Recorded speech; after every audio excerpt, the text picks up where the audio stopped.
in the context of building big custom things, highly engineered things on rubber wheels here in Manitoba. Interestingly enough, Josh's farm, as I mentioned, they're based in Steinbach, but they do most of their business in the United States, with a fair amount being done in Michigan. He can get into that in a little bit. They integrate machine level, shop floor metrics across technology layers, providing customer strategic operation insights that are leveraged for decision making.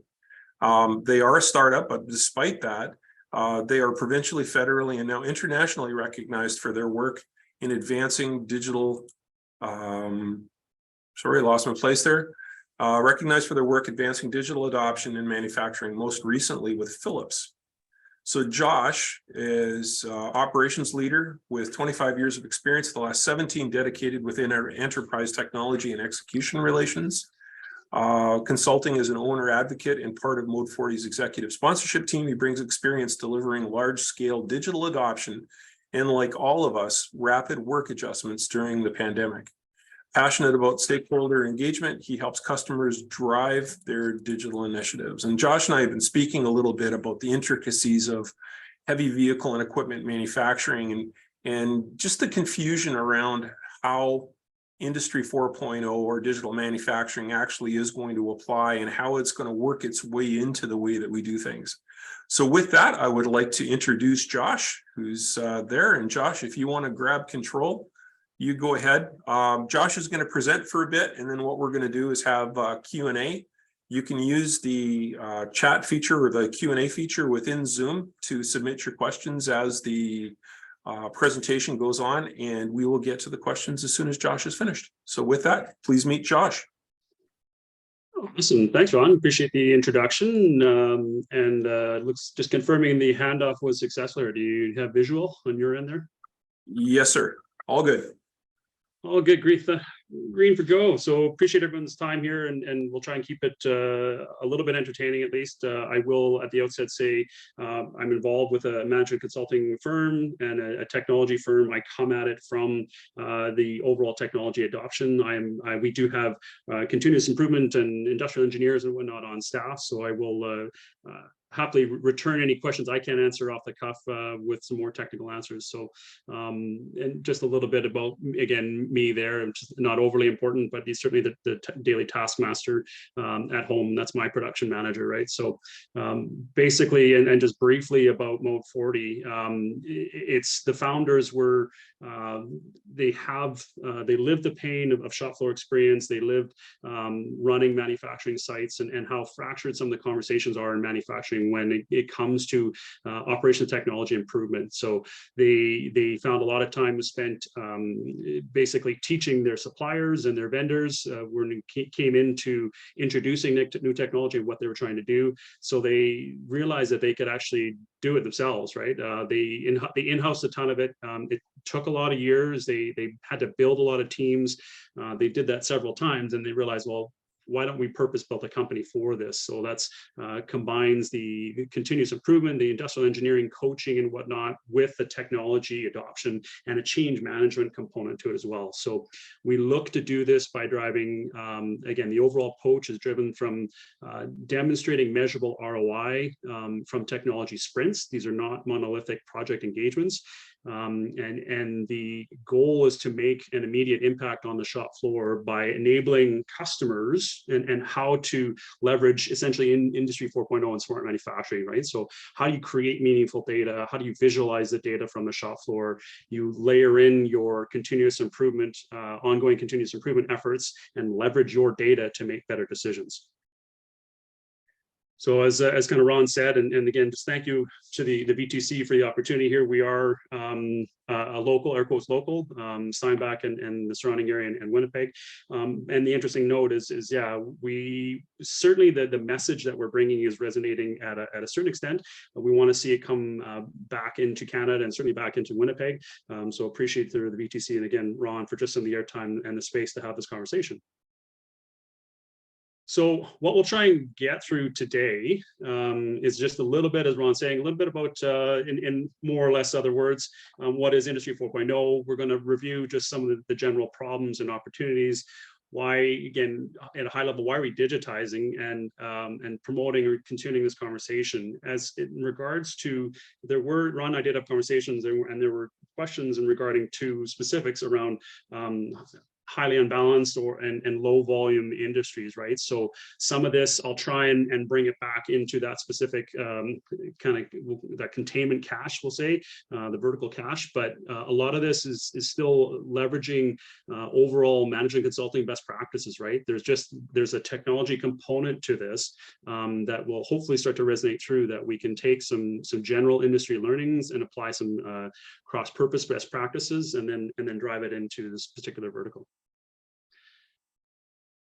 Overall, everything that we're discussing in sort of a backdrop theme, when we approach customers into this topic generally, whether we're doing education sessions or sales session, trying to pitch engagements and working with customers for their improvement, there's two components, right, that are backdrop themes. So this is about profit enablement. This is about cost containment, efficiency improvement. There has to be demonstrable results that come from our engagements and this effort, or else it's a level of risk mitigation. And some of that gets into, again, cybersecurity events and more on the technical side. But so for the most part, the theme and the purpose of what we're driving through with all these conversations is going to be profit enablement on the manufacturing side.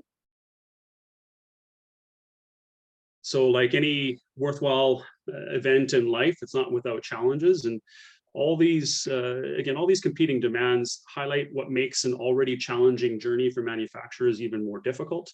A lot of these demands are forcing quicker decisions out of our leaders, and they're pressuring the decision makers to seek unified sources of truth, right? In order to make quicker decisions, we need better data, or else we kind of face the risk of some pretty impressive lack of outcomes, as you see on the right side there. So greater than 70% of digital transformations overall, this is not related to manufacturing, this is just generally overall, will fail. So it's, again, under that kind of those headwinds and that backdrop that when we approach it in the manufacturing sense, to just be aware of the ongoing, I guess, the trends that are working against us, right? And then not to be dismissed lightly. So on the topic of what is Industry 4.0, right? It's the I-40 highway. It's not a place, it's not a thing, it's not a single point in time. So we want to level set that. And again, where the 4.0 comes from is we've already had, again, the academics and whatnot talk about, we've already had 3 versions of industrial revolution, right?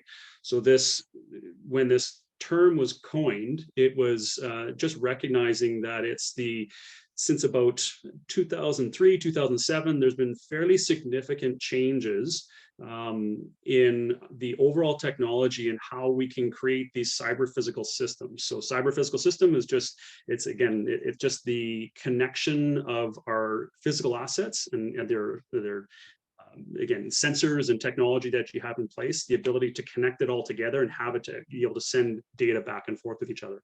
So Industry 4.0, again, it's just a 4th revolution, and it is just much like the first 3, it's just about this new level of productivity and improvement that we're all supposed to see and that we're going to drive out as society and as a human race.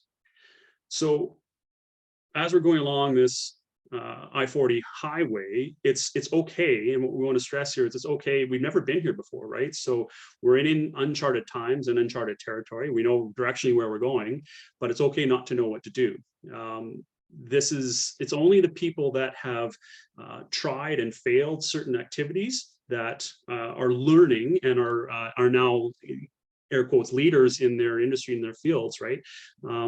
All the best organizations that we want to model and copy and go after are taking guidance from those who have slightly more experience than they do, and their competitors and their suppliers, and are learning as quickly as possible through trialing.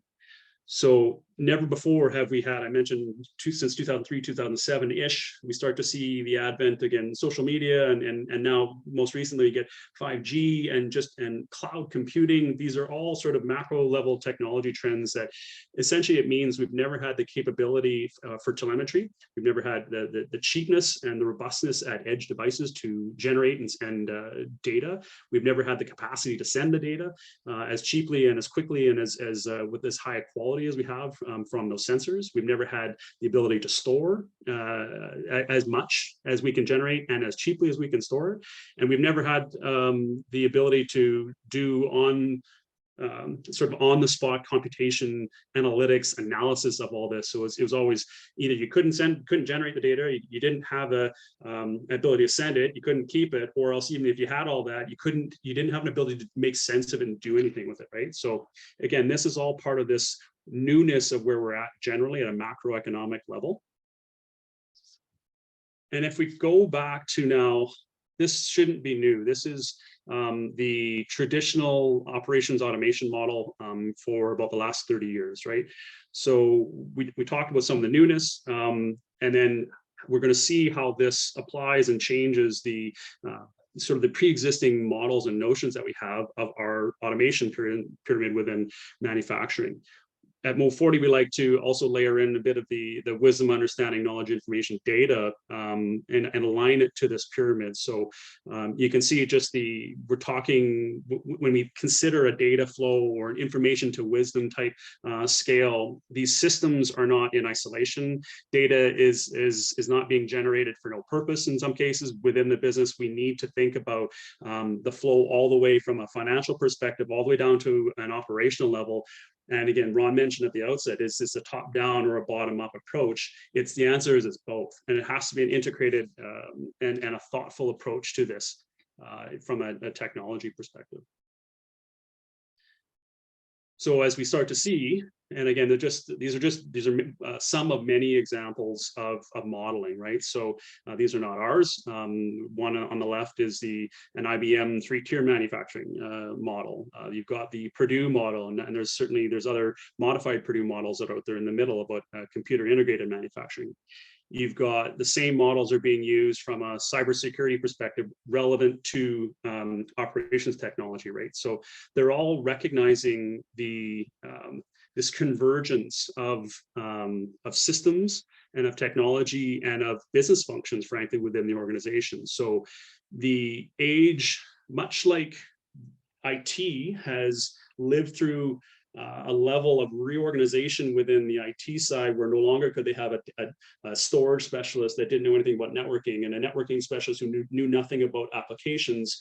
You now, at a larger business sense, we have engineers that need to also be aware of and or coached and guided by technologists within the IT side and security, and then have guiding direction coming from finance or folks in administration that understand this as well. So the power of the generalist is really starting to come to the fore around executing modern business practices. And we start to see that when you get into trying to roll out OT projects, right? OT being operations technology. So this cyber physical reality means that organizations, we have to rethink and create appropriate team structures to drive the right results.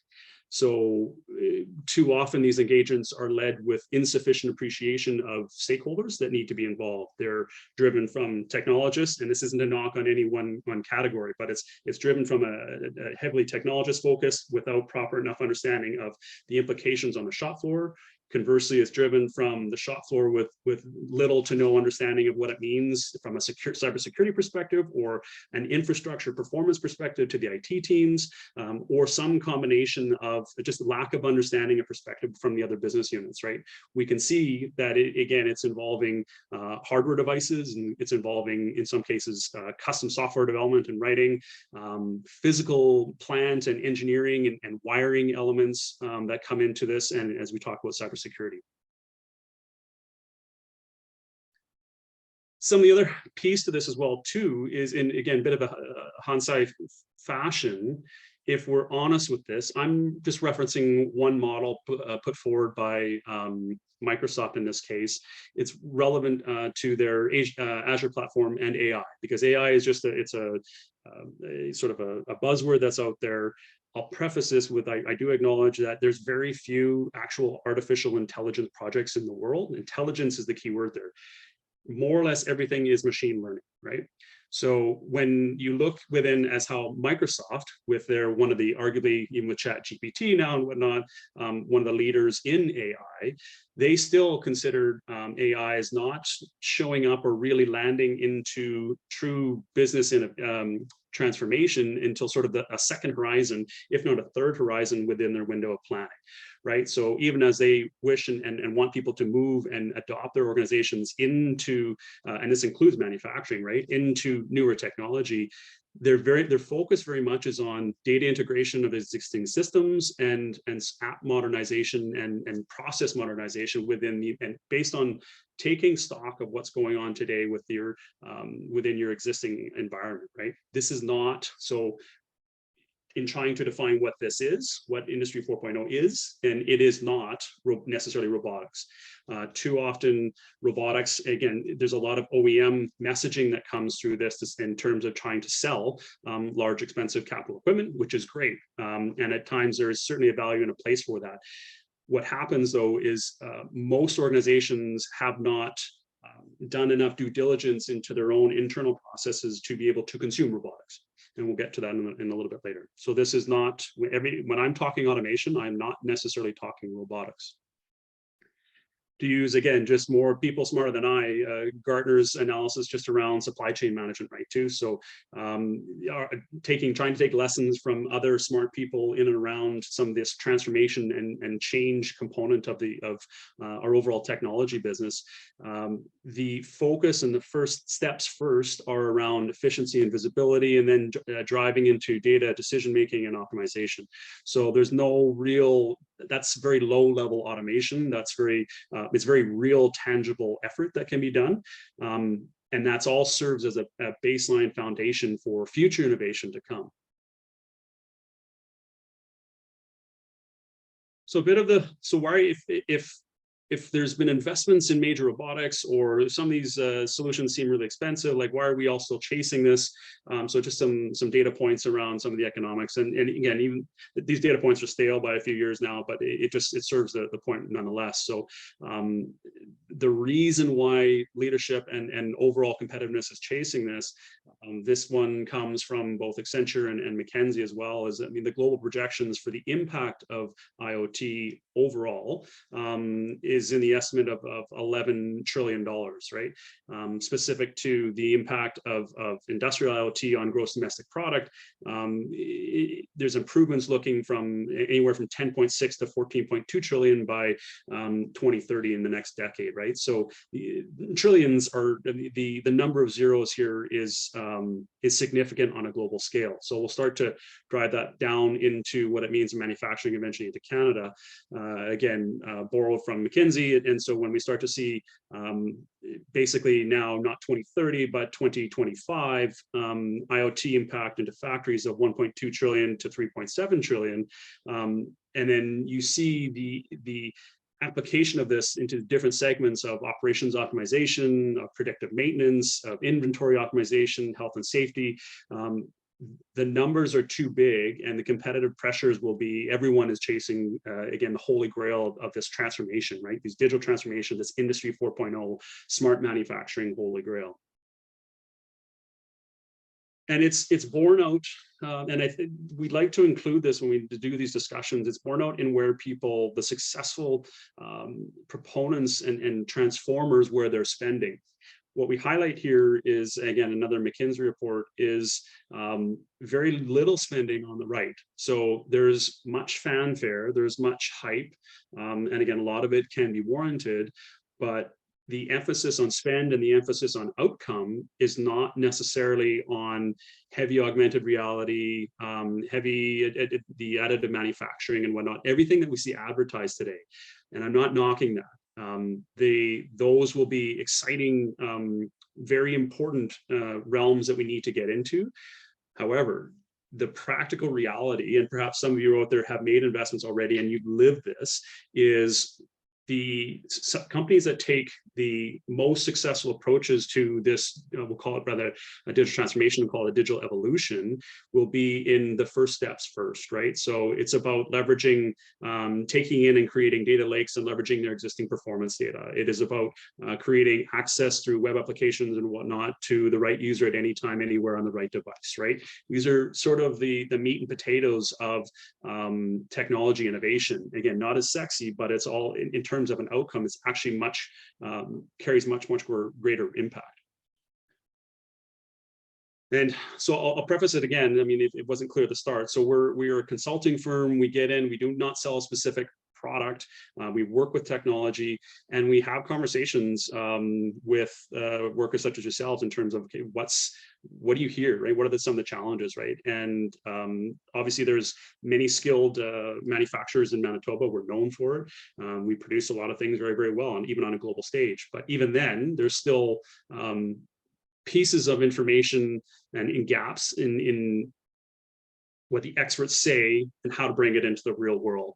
So roughly the sentiment that you kind of see here, and again, just snippets of what we heard and through different engagements and projects, can be broken down into, I don't have data, or I don't have the data that I need, or I don't have it contextualized to make proper use of what I have.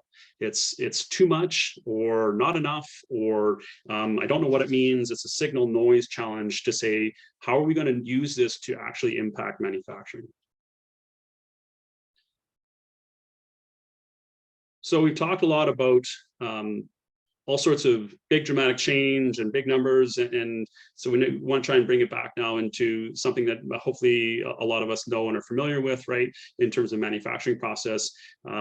So this is, again, Ron mentioned at times, is the death of lean, right? Is this death of all this technology is going to drive out continuous improvement and sort of the tried and true traditional methods? And my answer is sort of emphatically no. Any of the process improvement that we're talking about here, again, just the thumbs in the air stats, right? We know that roughly 90% of lead time is waste. And again, arguably it changes by vertical and whatnot. But so the opportunity remains significant for improving our production process. So what we're saying is that this is actually the dawn of kind of new improvement. And again, to try and begin to answer the question of what does it mean for our current processes? What we're saying is there's we can go farther into these existing practices. We're not replacing them, we're amplifying them. So the challenge, though, is, and I talk about all this technology, these macroeconomic trends that are going on, there's this technological complexity barrier between you and the outcomes you're trying to get. So a lot of the air quotes easy wins have been had, right? In order to unlock, and notice this is a logarithmic curve, it's not an exponential curve. So once we can tip this over, and this is just another leading indicator in terms of why we're chasing this dragon here, is if we can overcome this technology barrier, some of the data and the value that we can extract is immediate and it's significant, right? So we can generate unparalleled information for all the reasons I talked about at the top, was in terms of the censoring data, the cheapness, the quality, how much we can send. We can generate unparalleled information through these elements. That means we're actually kind of restarting all our journeys. So whether it's Kanban or total productive maintenance or Hijunka or 3P, addressing all the forms of waste, right? So the Tim Woods process.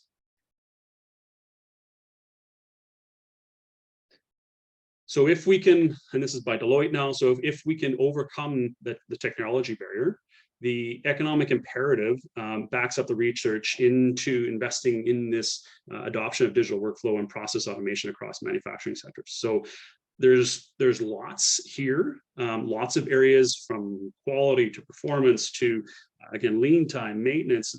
Pick what do you want? Where do you want to start, right? All of that improvement, and virtually we can almost we're almost to the point where we can guarantee double-digit improvements because we know this, right? How this industry 4.0 works is data generation. The challenge for manufacturers is applying the data back into the business.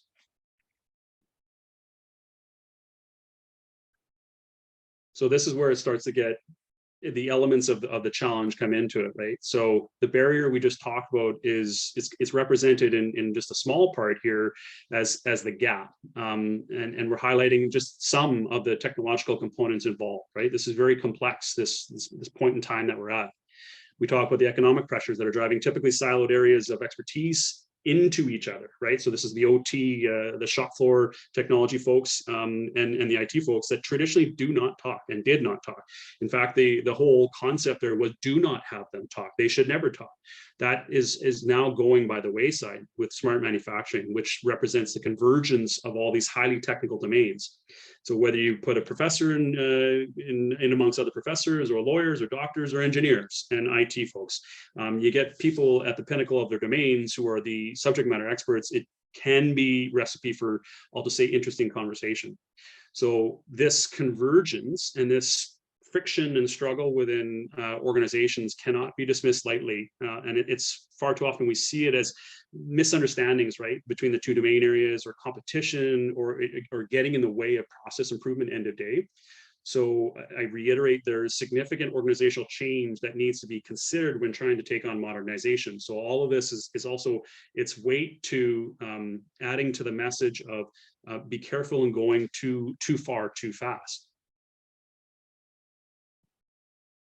So when we look at an excerpt from Canadian Manufacturing, and this is the Plant magazine, they conducted a survey of certain Canadian manufacturers, the 2023 Advanced Manufacturing Report. So it just further highlights the operational challenges, the realities of trying to tackle modernization, right? Aside from we all just need to get our product out the door, we've got very real challenges of addressing technology debt and the people, which tend to be the biggest challenges when implementing technology, right? Often overlooked. And in fact, that's kind of the hardest part about all this. And again, another key area where we see technology projects go to die. It's not the technology, as complex as bringing those two domains together, and the OT people and the IT people, they can typically agree on a technical solution. Rolling it out to the shop floor and to any user. Shop floor users are frankly no different than any other user. Human beings do not like change. We like things the way it was. So technical change alone will not give you the outcome. And again, another key point of how, and a lot of the lessons learned when you talk to organizations that try something and fail, and what was your biggest lesson? And it was lack of focus on adoption and the adaptation required of their staff. So the one part of the strategic principles, and again, one of the reasons why we had to create a distinct entity of our business that was purpose built for this, is to focus on the industrial change component, the people component.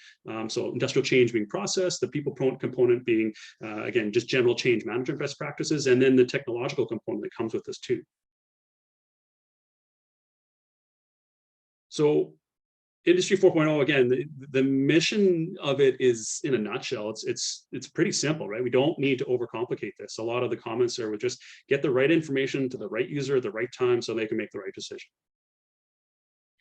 So now, okay, again, in trying to define what does Industry 4.0 look like, this is Industry 4.0, right? Right here on this slide. So this is taking essentially an existing legacy system. So we're dealing with technology debt. There is complexity creep, where we could be addressing, again, the skilled labor shortage that comes in at times too. There's data overload that's going on with the existing systems. There's no history. There's lack of, in some cases, lack of SCADA or system control that is going on with the existing equipment. And the new focus state, in our language at times we use attention tunneling or data tunneling. The simplicity on the one side, it masks how much, I highlighted how many things are coming together, this convergence. It masks how much needs to go into making a really simple fix. So a few dashboards with some trending and the right colorization of the right information is all that's required for the operator to make that in the moment decision, and or the supervisors that are with them there to address a situation, whether it's a performance threshold that's getting out of whack or whatnot, right? It changes again in context of lower volume, but certainly production, but certainly the need for data and attention tunneling. Again, it's just that signal noise challenge. there's lots of opportunity within even low volume production to say, okay, how do we use data and provide more data and use data to more advantage to our operators? And so beware, right? Even Bill Gates here, right? There's more reason to crawl, walk, run on the automation journey. So this is not to say like anyone can learn, and we all will go down our own path for the I-40 highway. But there's experiences that everybody must learn along the way, and every customer will unlock these innovations and these insights that they were not expecting to uncover in the process. That's part of the process. If you have a coach or someone that has done it before or similar engagements and can speed up your time to value, then it does go faster. But every engagement, there will be a goal, there a problem statement and a goal that we're looking to do. And then there's going to be a whole component, which is not unlike typical CI engagements. There's going to be a whole bunch of information that we learned along the way. That the real, I guess, key takeaway here that we want to ensure all our customers and people that are going down this this journey of modernization take away is the concept of fail fast. And you'll see that come up a couple times as we go. So again, we talk about it in Ron Ashley. So how do we help heavy manufacturing and unbalanced, low volume, highly variable production? Some of the question, and I don't have the specific answers because it will depend on each of the scenarios with the customers that we engage with. But in a logical sense is how can it not, right? So by providing more visibility, better integration of our communications and data repositories, by providing history and trending, allowing for better business planning and optimization and better reliability, we're detecting that's industry 4.0 in a nutshell, right? We're detecting product inconsistencies. We're understanding operator performance and measuring it against time. We are preventing quality holds and based on records of, again, evaluation over time, identifying all sorts of untold areas of waste through typically areas deemed to be free of waste, right? We all know that's sort of a fallacy. And with a goal of trying to balance some of these efforts as best as possible, right? So it's the promise of Industry 4.0 lies in agnostic solutioning, breaking open the data architectures and flowing the information that you have within your organization, kind of greasing the wheels, if you will, of operations to run more smoothly. So if you're not doing this, then it's not being done well, and it's being done wrong, right? So the whole point of the macro technology trending that I kind of talked about is we have more data than ever before. It's cheaper than ever before, and we have the ability to use it like never before. So we can gather more information to inform our process improvements, to plan, to forecast, and now this is getting into specifics to certainly heavier manufacturing and some of the variability, right? So our modeling. And the simulations and forecasting and whatnot. The above example is just again, rudimentary, but I mean, these are real examples, existing just around 3P improvements, right? So it seems almost laughable how things were built and run, but it's just it's a function of advancement, right? So the ability to simulate and run production models enables us to just really laser in on forecasting and production efficiency when it comes to do it for real.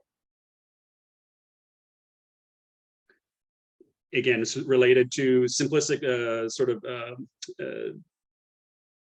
illustration here, right? But extrapolate this into large parts and subassemblies and component processes, and they're actually great fits for modern workflow automation, where areas or processes deemed that are too complex, right, to improve.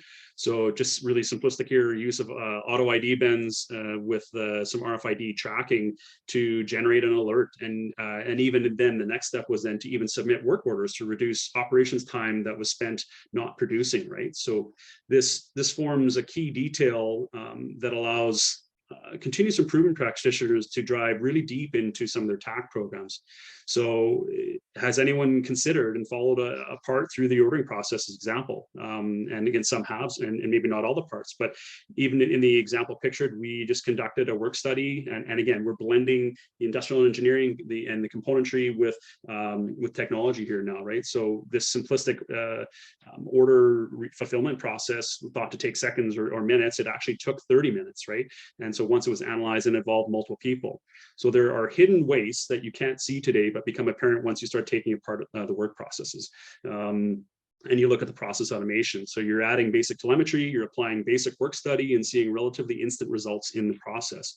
So by digitizing the process, you're adding in history and trend information, and these new windows of opportunity begin to appear in what we're kind of thought to be perfect processes, right? So in settings that have a lot of work cells, the only option that we often hear seems to be these monolithic OEM upgrades where significant capital is required and investments are called for. So the whole job of an I-40 team is to disrupt this OEM approach. So by reviewing that same cell and in the order of say $1,000 and 1 day of improvements to see what can be done, right? So you're adding basic sensors, and if there are none, you're taking the information that you do have, analyzing it, visualizing it, and then you're driving an improvement program from that. So how to choose a project, right? This is about attacking big problems. The approach needs to show return in 3 months, not in years, right? And if you're not doing this, then again, you're doing it wrong. So if Industry 4.0 is organized and we'll call it your modernization approach, if it's organized properly, your eventual capital upgrade won't cost you anything. So there's a mantra that we have at our organization, which is save today to pay for tomorrow, right? The processes, you have to have your processes in place, and you have to need the data that needs to be in place, or there's no ability to move into those latter steps around robotics, right? In this case, again, easy with an asterisk, like so versus large and lengthy and complex projects. So this is not focused on strategic planning and roll-ups. These are very much operational approaches. When you get into strategic planning, I mean, we're focusing more on interoperability and, as I said, open data and flow, and then cybersecurity components of one, right? So how do we enable the operator? So we start to understand, and again, that there's many aspects of the business that will be engaged when you start to modernize. It's not just a shop floor exercise any longer, right? Lots goes into it. And again, this is where it gets daunting for internal teams that have never done it before. It's not that they can't do it. It's just like anything else. If you've never built a car, it takes you a longer time the first time through. And the truth must be seen, right? Going back to basics and principles. So the truth must be seen at the source, and each customer is different. So right now we're still generally as an industry, we're exploring the art of the possible with technology. So your CI coaches and your trained industrial engineers will learn to realize how to spot opportunity and the questions that need to get asked. If you're already well down the path, then some of those questions that you're asking operators turns into what is it that bothers you, and what's the information that we could give you that would make your life easier, right? And that's how you start to pull out some of the problem statements and drive into what is really your number one asset. So even as we discuss automation, we want to strengthen the point and emphasize that your staff are your primary assets, right? So very rarely do we see staff reduction in our overall engagements, and more often than not, it's staff reallocation within the business. There's no shortage of work, there's a shortage of workers. So with your sort of call your I-40 journey here, it's your existing shop floor workers and supervisors that hold the key insights, right? They hold the key answers, they hold the key questions that will drive you to your own improvements. So what they need is usually just enablement, support, and even some cheerleading at times. So this workforce engagement combined with leveraging proper data and insights that kind of smart manufacturing provides, it's how you improve your safety, your morale, your quality, right? All the sort of which drives productivity and costs. So we want to focus, like I said, on short sprint mentality. It's a repeatable process that you can get into these sprints and these cycles. It's not, again, not that you can't do it on your own. It's just that it's much harder if no one has done it before. So time to value is your metric, and it's your constraint. So how quickly can your sprint demonstrate value to production with a bunch of, you can see here, different components go into it. And again, we're talking 6 to 8 weeks, 3 months should be your sprint cycle. An example, and multiple sprints went into this exercise, obviously. So how many businesses can say that the Excel is not running their business, right? Excel is the bane of performance and optimization. So do you have an ERP? Most likely, but do you export components of that to Excel? Most organizations say, of course they do, but because any off-the-shelf tool never truly fits your business, right? It's built to a standard. So this is where data integration, workflow automation, and then visualization of your information comes in to assist and work with those off-the-shelf solutions for real-world application. So again, just trying to highlight here components of the process, right? These are elements within the sprint. It should be 1 to 2 weeks. There should be really clear, crystal, just a roadmap of where we're going, what we're doing. These are not, again, as examples of how and where to start. Could be just some basic paper and glass initiatives, right? We see, look for clipboards along the line, and how do we remove paper from the production process? So this doesn't sound like it's super complicated. It doesn't sound, again, super sexy. But even as in this example here, it shows there was implications to quality performance. There was reduced data errors by some of the completeness checks that were completed. Traceability was improved through some of the reports that we're able to generate, and the overall the impact to the business was $1 million of ROI in year, right? So these are not laughable metrics that come from again, projects that could end up being anywhere from $20,000 to $75,000 per se, right? The analysis, again, quick analysis. Just ensure that we have existing baselines, and that you are taking your existing baselines, right?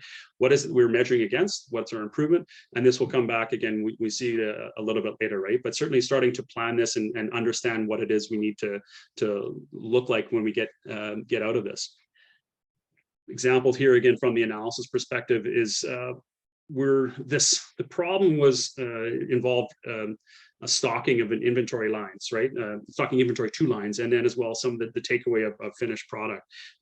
So it started as a conversation around staff reduction, turned into reallocation, as we said, and again through multiple components here. There's the work study analysis and industrial engineering analysis, and then you combine it with the elements of Industry 4.0 smart manufacturing. So putting it into an open platform where we can log some history of the information. You take a spaghetti diagram, integrate it again with some of the ERP services, right, and to drive some optimization of those processes. The solution ended up being, rather than having heavy forklift drivers that were stacked up waiting for each other, because yes, there was an inventory management system which gave reports, but it had no implication to what was going on the line, right? So forklift drivers were waiting. And now by adding, doing some basic beacons to the drivers, gets a work study done, and then building just a quick, lightweight, simple app that is all secure, get a digital readout to the drivers so they know, directing them where to go, when to go, and really streamlining some of the initial movement within the plant, right? Sounds easy in afterthought, but a lot of technical components go into making the decision and getting that output. So we're talking about, again, optimizing labor, right? Getting it done. So make the improvements 6 to 8 weeks, right? And touching all the pillars of the organization. So it's a multifaceted organizational approach. And as just highlighting it several times, this is where most Industry 4.0 or modernization projects fail, is they fail to properly incorporate the change and adoption across each pillar. So they're technology driven or they're process driven, and there's no consideration of the people for the most part. So how many times does an OEM provider give equipment and information on a screen, but it's not available to you or an operator when and where they need it, right? So how many times you read a screen, jot something down, and then take it to another spot to be used on the line. So we, in this example, again, we integrated the OEM equipment, created some auto capturing of data, and generated 3 times the amount of data points within that cell and that line for the same amount of man hours. Analyze the information, which then allow the operators to extract the margin, right, from that process. So in this case, it was a large press. It was a fairly significant piece of equipment. Again, the upgrade would have been roughly a $60,000 touch. The solution performed touched not just that one piece of equipment, but the entire cell. And the overall solution and improving the entire cell was less than upgrading the one component and the one heavy piece of equipment. So the last piece, again, measure, it goes without saying, but it needs to be said too, though, is it's important to take credit. And so within that measurement, take credit where it's due and enjoy the success. So save today again to pay for tomorrow's innovation, and reinvest into a virtuous cycle, as we're calling it, right? So in order to reinvest you within the organization and your layers and levels, you must take ownership of the savings, or else you again, depending on what level you are, or you must advocate and push for and be enabled to and supported to take ownership of the savings, right?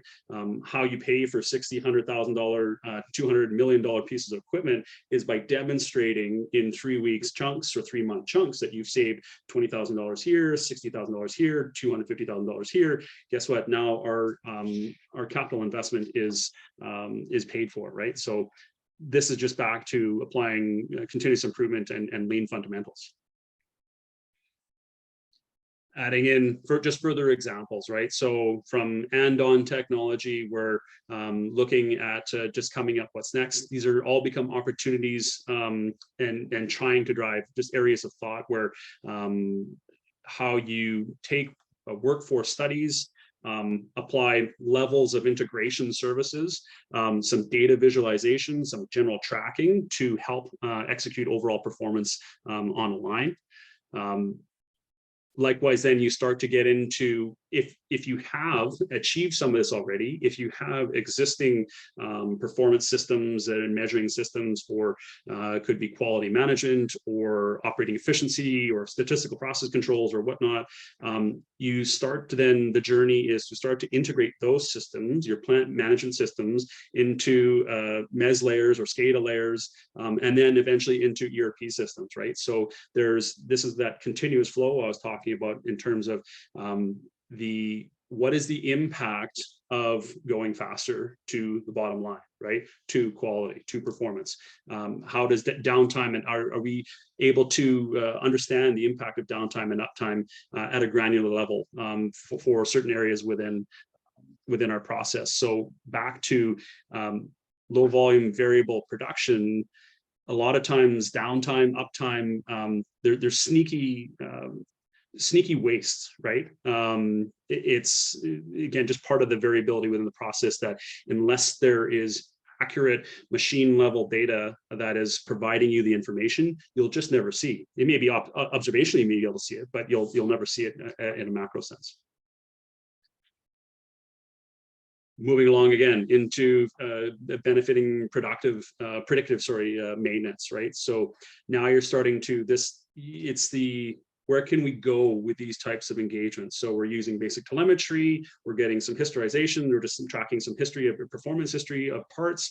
We're getting a level of visualization. And again, a lot of this is all customizable. There's canned things, but we work within platforms that allow gather whatever telemetry is required, display it in the relevant fashion, and you have engineers work with your engineers and your operators, say, what is it we need to see?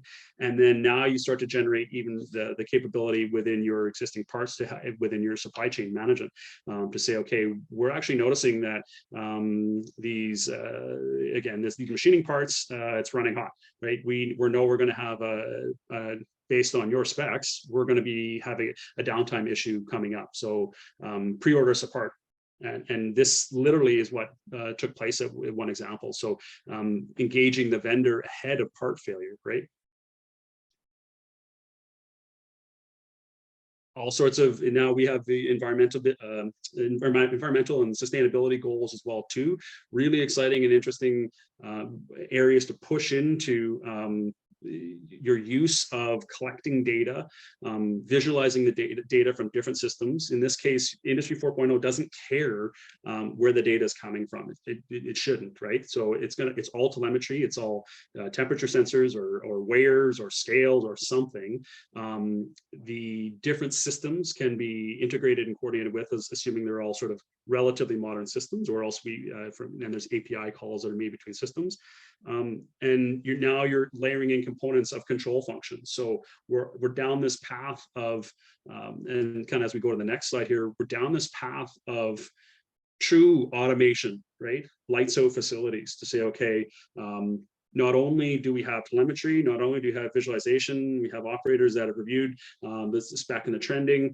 And in fact, and again, back to, there is no artificial intelligence, it's all machine learning, is we understand our process well enough that we can now set the thresholding and the controls that need to happen, execute this process when you hit this threshold or when you exceed this threshold. That's what lights out manufacturing really is. But until we understand enough of our own internal process to be able to program a machine about doing that, we'll never get there, right? In terms of some of these control systems. So back to just in kind of the last couple slides, we'll just be wrapping up here. So there is the digital approach, which we're highly advocating. Whether we're dealing with transport, whether we're dealing with weight, this is the overall Tim Woods, right? So overproduction, basically getting into the defects or the inventory, and this will be on shared afterwards. I just don't want to read the slides to you folks. So motion, right? The point is that we have more data, we have the ability to monitor things longer and better before. We can track and analyze and trend information like never before. And that analysis is what drives out that next level of insight, right? So that's where we've now started to break through that technology barrier and applying these concepts of what are we doing with all this new information. Simplifying it back down, it's just, if you're not generating data, you probably are, but if you're not generating it, add some sensors. So realistically though, it's just take the information you have, get it visualized, collect it and get it visualized, get it aggregated, and then work with your operators, right? So start to manage them, teach them, manage them how to use it. Look for bite-sized areas of interest and what we should be doing, digitizing and automating these workflows. Then you're down that path of this overall, this lights out facility, if you will, journey. Have some fun with it and to visualize the win, right? Again, perfection, no, these were not perfect images by any stretch, but perfection is the enemy of progress here, right? So just working, getting some initial buy-in and some stakeholder engagement internally to say, this is what it can look like. Let's just go get her done. That's the get her done attitude is what we're talking about here, right? This is a very much a methodical sort of a modular plant review process. You can do this systematically, right? By areas, by lines, by shifts, focusing on different aspects of your business, as I said, quality or performance or whatnot. Essentially, how are we running the proactive and predictive maintenance, capital asset planning, the retort impacts, right? Addressing recalls, audit compliance and traceability, chain of custody of production within your data. It's all possible. But what are your business priorities? And that's where, again, getting some coaching guidance and consulting with folks that know and can help just enable the technology into the process. This is sort of modern Industry 4.0 consulting and the reason for it.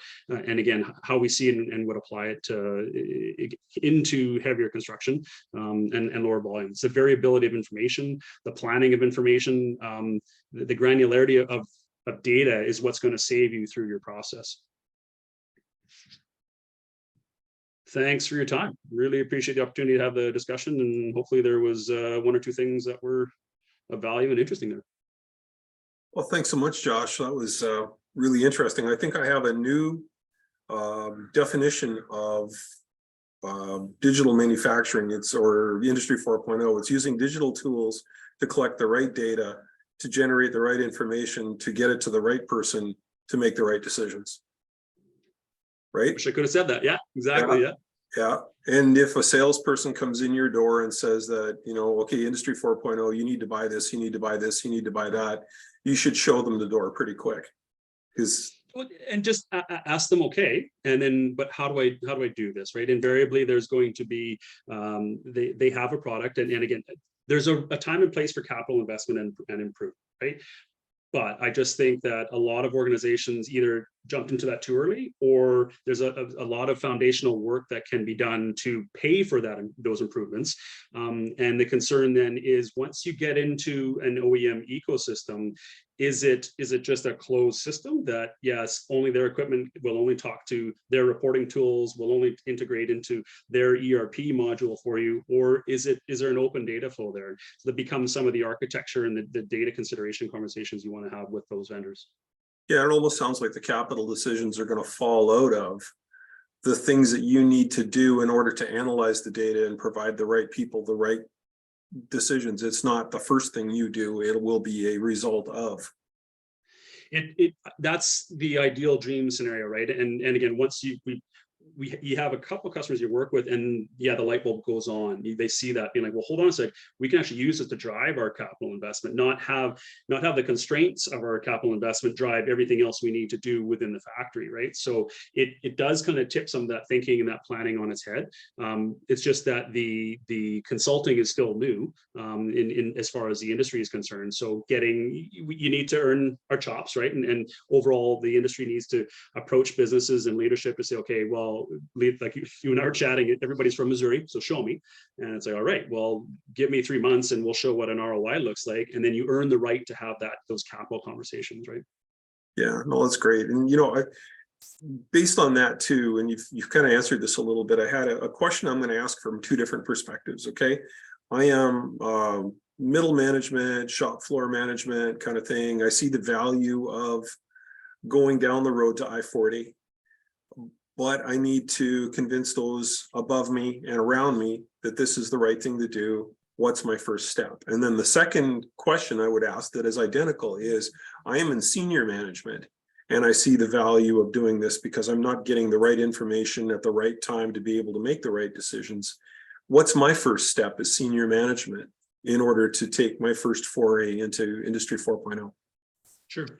And so I'll qualify this again, because so budget becomes just called a control factor to this. So if there is a budget to spend, it just enables, I guess, the information you can get back, and it's more detailed information. It starts with going to Gemba and having an on-site review and just having some analysis done, right? So that's the discovery.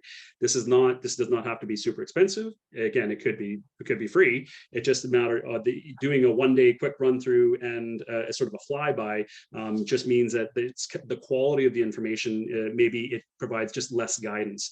The intention of some of those flybys, though, is how that enables, whether it's a line manager or whatnot, who maybe doesn't have budget control, to say, okay, I've actually identified just in one hour drive-by or a half-day drive-by, we've identified 3 different initiatives, 4 or 5 different initiatives in areas within a line of production that are worth further study, that we should now just take a bit of a feasibility look at it and say, okay, we want to invest a bit of money. Again, some of these discovery sessions are in the order of $10,000 to $20,000. These are not large engagements. So what does a week to 2 weeks worth of work look like? What does that ROI start to come out of that?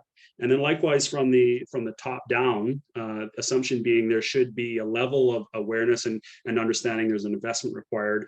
You can actually, from that initial discovery session, you can kick out a report that says, I need to see some of the gotchas. I want a bit of a roadmap, an operations roadmap, and I want a bit of a dependency roadmap to see, okay, if I do this, what is my impact to my network, right? Coming back to IT versus OT. And these are not, they're sprints. So they are not a complete feasibility study and analysis of everything, but it's sort of how much time you can dedicate into and money into those just initial discoveries kicks out, it saves the work you need to do later, right? You can get a much more granular, specific roadmap. Here's the first thing you need to do, and here's exactly what that initial sprint costs, and roughly how long it's going to be. Or else, we think these areas we're going to start. Directionally, we got a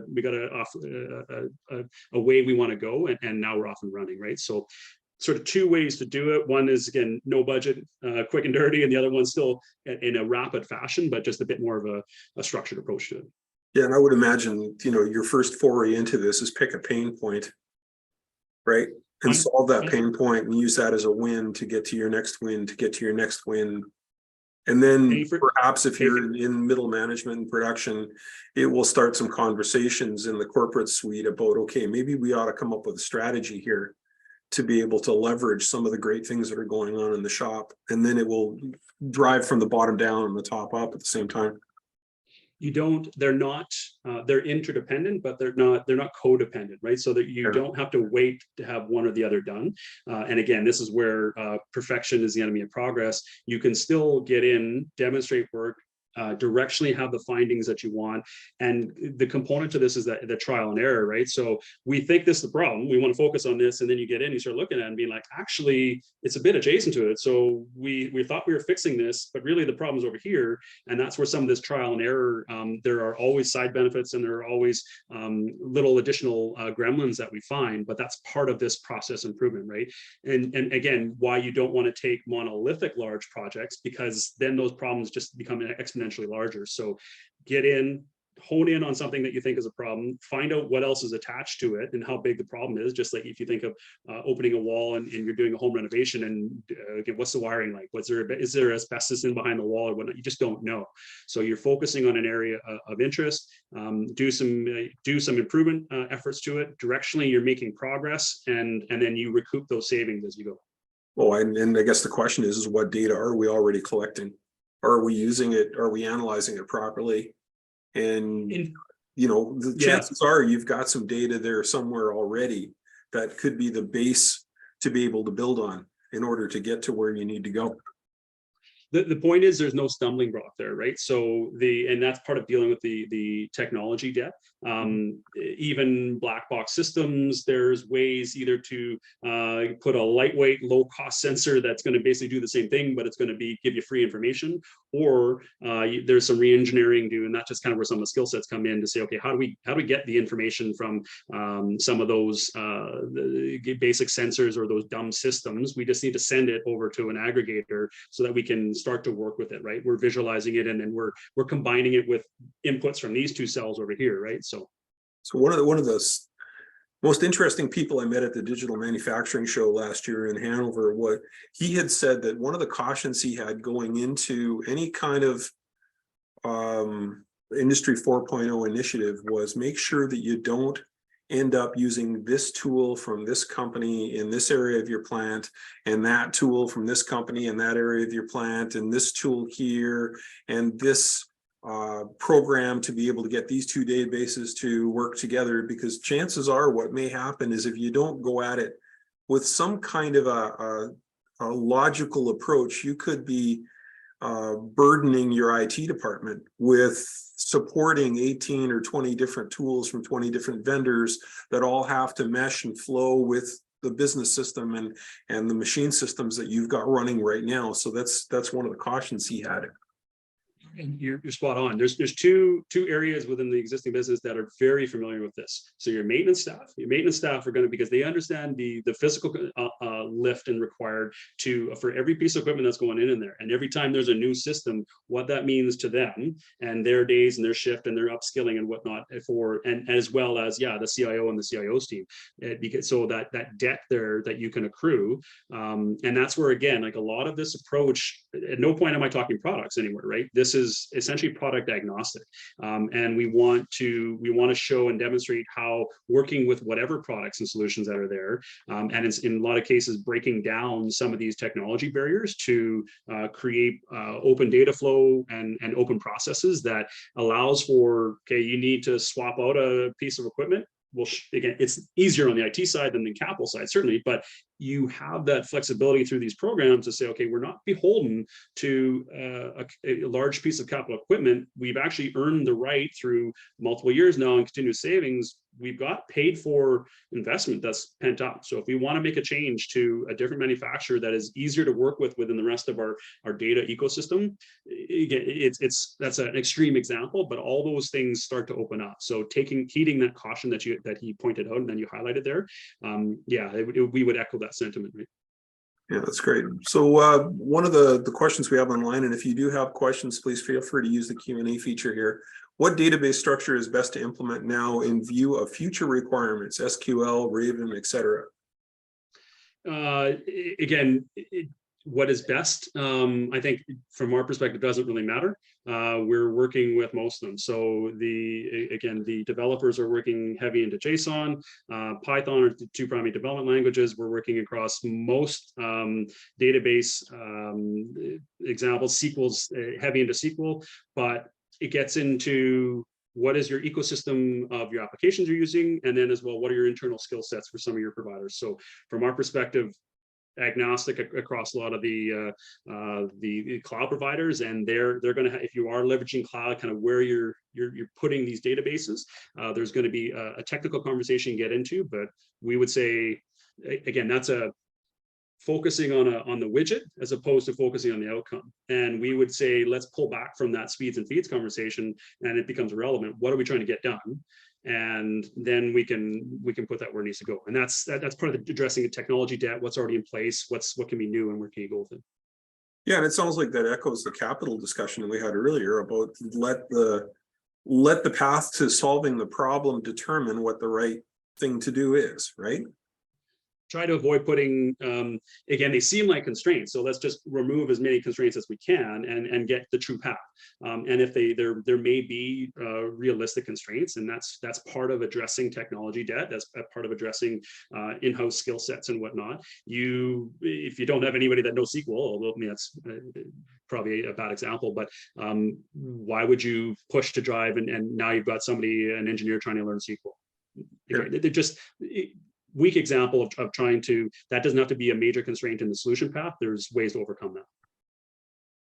Yeah, so what I take away from this is that this is actually, it's not this big monolithic thing, right? Industry 4.0 is not this huge, we're all going to be wearing t-shirts with Industry 4.0 and wandering around our plant rejoicing in the fact that we're Industry 4.0 and that kind of thing, right?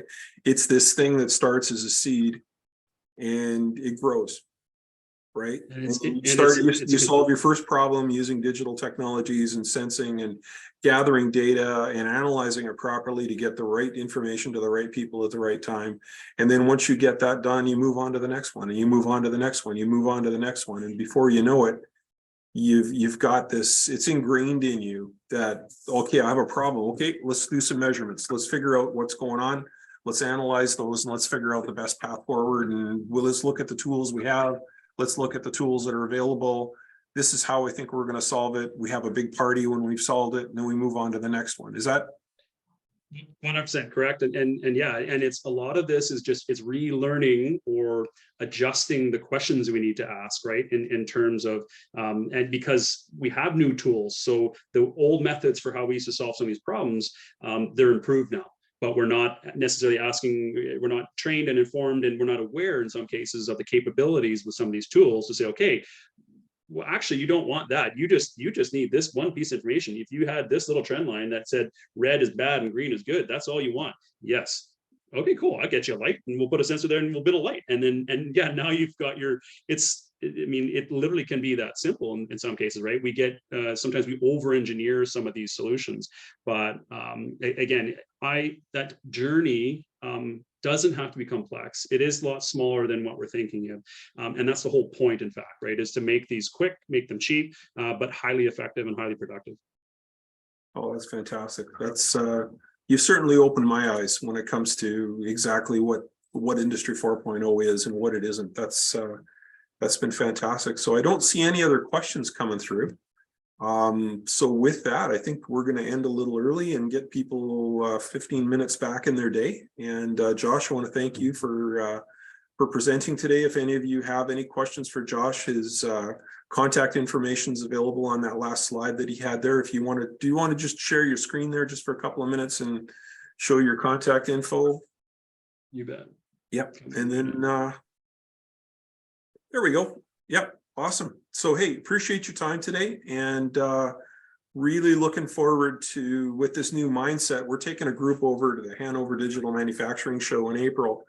And, you know, you hate walking down the aisles and having these salesmen chase you about, you know, are you spending? Are you spending? Are you spending kind of thing?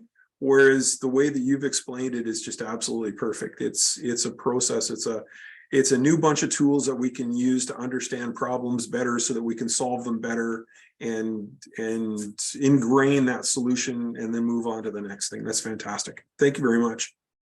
Thank you, sir, and appreciate the opportunity.